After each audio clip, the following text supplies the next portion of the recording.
Selagi bisa amal ditabur, baktikan ilmu pada sesama. Jom kita ke Pulau Sembur untuk bertemu Cicit Buyut Panglima. Adakah Cicit Buyut Panglima di Pulau Sembur, Kelurahan Galang Baru, Kecamatan Galang, Kota Batam? Dan Panglima apakah gerangan yang dimaksud? Come on guys, kita ikuti dulu explore Pulau Sembur. Di depan sana Tanjung Pengantin, sebuah perkampungan nelayan di pinggang Pulau Galangga. Di sana Galang Tua yang historis dan heroik, berdepan-depan dengan pantai wisata Heliora. Di depan sana perbatasan Batam dengan Kabupaten Lingga, masih dalam wilayah Kepulauan Riau juga. Di sebelah kanan terlihat Pulau Teluk Nipah, perkampungan suku laut yang awalnya nomaden. Kita ke kiri guys, dan Sembur di depan mata. Sebuah pulau yang dihuni sekitar 197 kepala keluarga. Mayoritas masyarakat Melayu yang sudah tinggal di sini turun-temurun.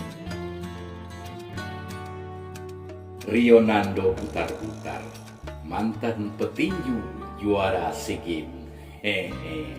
Sekarang PNS di Dinas Pendidikan. Ini pula Cornelius Situmorang, orangnya humoris dan periang. Ini Cikgu Azman. Semula ini kedai atau warung, tapi sudah jadi halte, ya semacam halte, tempat istirahat, terutama anak sekolah menunggu angkutan kapal pompong pulang ke pulau lain sekitar Sembur. Anak-anak PAUD nampaknya, anak TK.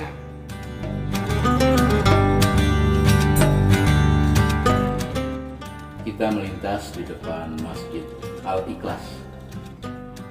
Di depannya ada rumah lama yang masih dihuni. Nah, ke sini kita menuju guys. Sekolah satu atap yang terdiri dari TK, SD, dan SMP. Rencananya nanti TK tak lagi satu atap dengan SD 004 Galang. Mandiri, maka jadi tinjau dan diukur lahan untuk membangun RKB, ruang kelas baru. Cicit Buyut Panglima Galang yang bersekolah di sini semakin ramai, termasuk usia TK atau PAUD. Sebagaimana anak-anak bangsa di tanah air, mereka harus mendapat pendidikan yang layak. Asik. Bermain kelereng di halaman sekolah. Putih ingatan semua orang. Pernah main kelereng kan guys? Pasti. Beragam cara bermain kelereng. Masing-masing daerah pasti beda. Di sini begini pula cara anak-anak bermain kelereng. Intinya sama. Sarana bermain, bergembira, dan bercengkrama dengan teman sebaya. SD 004 Galang, jumlah siswanya 186, SMP 54 siswa. Oh, siswa SMP. Yang TK tadi? TK 35. Oke, terima kasih Pak ya.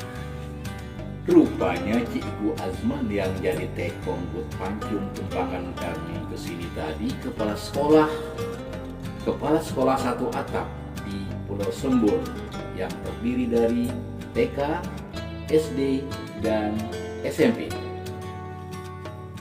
Para siswa SD Negeri 004 Galang dengan tenaga pengajar 11 orang, selain tinggal di Pulau Sembur juga berasal dari pulau sekitar seperti Teluk Nipah, Nanga, Kore, Tanjung Dahan, dan Tanjung Melaga. Demikian juga siswa SMP Negeri 49 Batam dengan 8 orang guru yang secara manajemen satu atap dengan SD Negeri 004.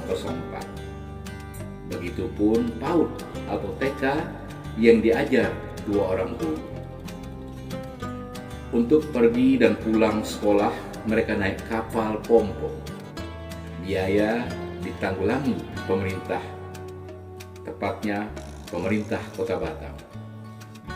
Sebagaimana putra-putri bangsa yang bermastautin di kota, mereka adalah generasi penerus bangsa, harapan bangsa, generasi masa depan yang harus disiapkan dari sekarang melalui pendidikan. Mereka punya asa, punya harapan, berdiri sama tinggi dan duduk sama rendah, berhak sama dalam memperoleh pendidikan yang layak. Mereka anak-anak pulau, lahir dan dibesarkan di pulau, turun-temurun. Orang Melayu asli Batam, ditengarai sebagai cicit buyut, zuriat atau keturunan para Panglima Galang. Pada suatu masa, Pulau Galang Tua yang tadi kita melintas adalah pusat kekuasaan para Panglima Galang turun-temurun. Istananya bernama Melinau, sebagaimana diceritakan Ciku Asman, sang kepala sekolah, sampai 7 panglima. Mereka orang bebas, tidak takluk ke kerajaan manapun di masa itu.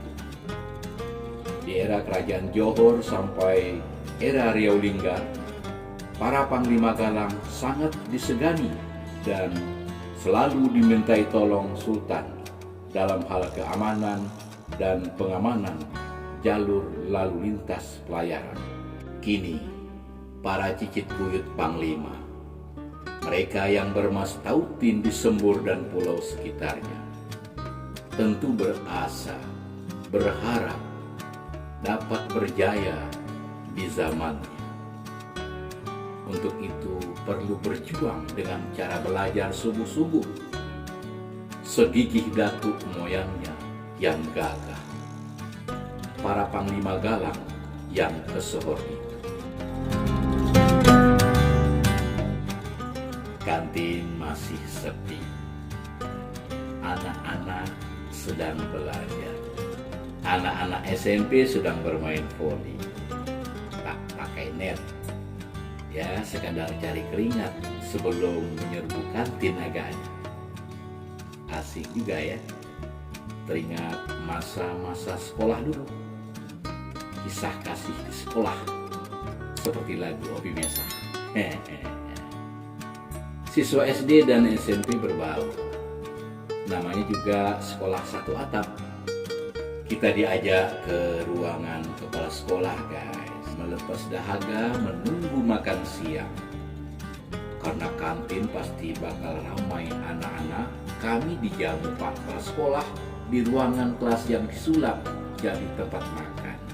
Menunya so pasti seafood, menu lauk khas orang pulau.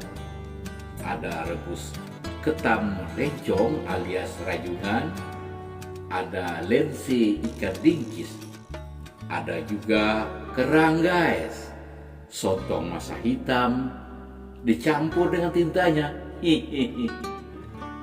juga asam pedas ikan tentimun dan ikan dera. Lengkap sudah.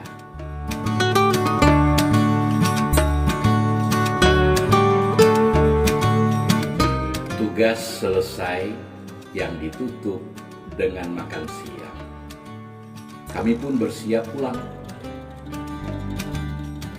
Anak-anak sekolah duduk di halte, ya semacam halte, menunggu angkutan kapal pompong ke pulau sekitar. Awan hitam menggelantung, pertanda akan turun hujan. Kami yakinkan menuju pelabuhan. Semoga tak hujan.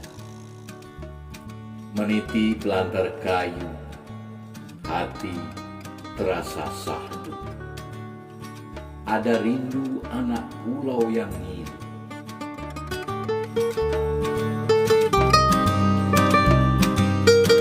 seperti besi yang keras. Begitulah semangat yang pantas. Di pelabuhan terserobok pula dengan nelayan pulang menjadi. Anak Selar Prata mirip. Ya Pak. Nah, ikan apa nih Pak? Anak selar. Anak Selar ya. Nah, ini tambahannya. Nah, ini tambah nih. Ini platte. Iya. Oke, terima kasih Pak. Wak Jamal adalah profil nelayan tradisional, representasi nelayan umumnya di pulau ini. Hasil tangkapannya yang tak seberapa diantar ke pengepul untuk dikumpul dan dijual. Cukup sekadar hidup. Sementara anak-anak perlu sekolah tinggi, biar jadi panglima. Jadi orang sukses maksudnya. Tapi jangan pernah alpa berasa. Teruslah bermimpi, mimpi anak-anak pulau. Anak-anak pulau dengan ceria dan bahagia menaiki kapal pompong pulang sekolah. Layaknya anak-anak di kota naik angkutan umum, para pemberani segagah moyangnya. Tak kenal menyerah. Rumah panggung dan pelantar lapuk adalah keseharian mereka. Juga ombak, buih, dan kerut gelombang, surut dan pasang. Guru yang mengajar di Pulau Sembur juga ada yang tinggal di Batam. Datang pagi, pulang siang. Salah satunya ibu guru Ivo Damayana ini. Untuk angkutan laut dia membayar 900.000 per bulan.